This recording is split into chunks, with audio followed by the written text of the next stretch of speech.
All right, so for this one, we're trying to find the area of a triangle. So we're trying to minimize how big this triangle is in the area of it. So first things first, area of a triangle, that's 1/2 base times height. Well, in this scenario, the base is just x, and my height is just y. So a is equal to 1/2 x, y.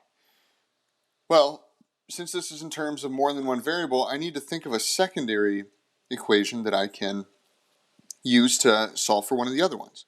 So for this, I like to think of this as two triangles here. So if I think of it as two triangles,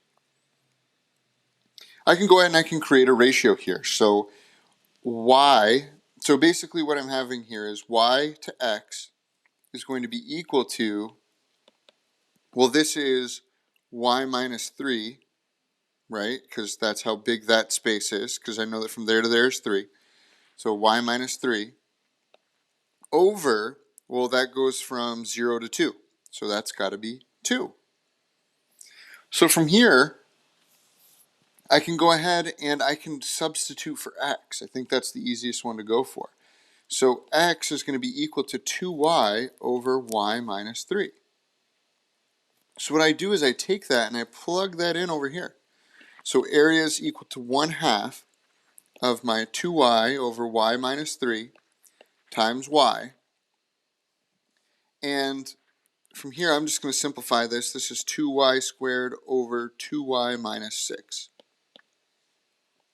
So now I take the derivative to maximize it. So a prime, or in this scenario, yeah, I'm just going to call it a prime in this scenario. It's low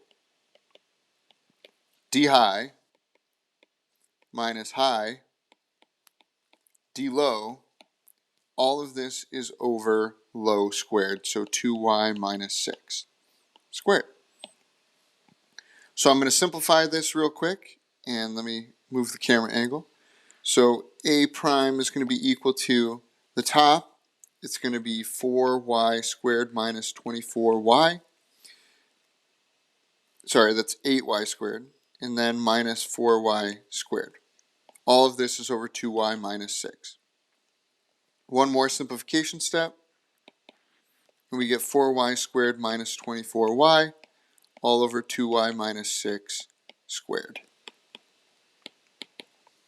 So in this scenario, I'm looking for when it's equal to 0. So it's 0 when this top part is equal to 0. And so I just have to be careful that it doesn't make the denominator 0 as well. So the only thing that I can really see is that 3 would make that denominator 0. So as long as it's not 3, it should be okay.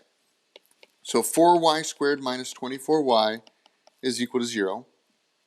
I can take out a 4y and I get y minus 6.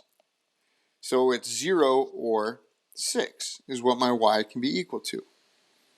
Well, let's bring that back to the context of the problem. So y is equal to 0 or y is equal to 6. Those are two options there.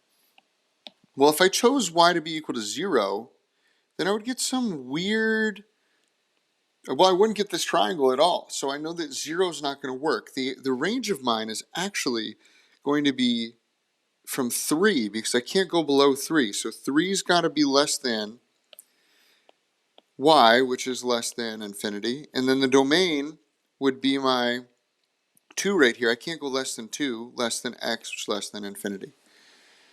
So at this point, I know that y equals 6 is my only viable option. So what I'm going to do is I'm going to plug in this y equals 6 into this equation over here. So if I did x is equal to 2 times 6 over 6 minus 3, what I'm going to end up with is 4. So when y is equal to 6 and x equals 4, that would be the area of the triangle that makes it a minimum.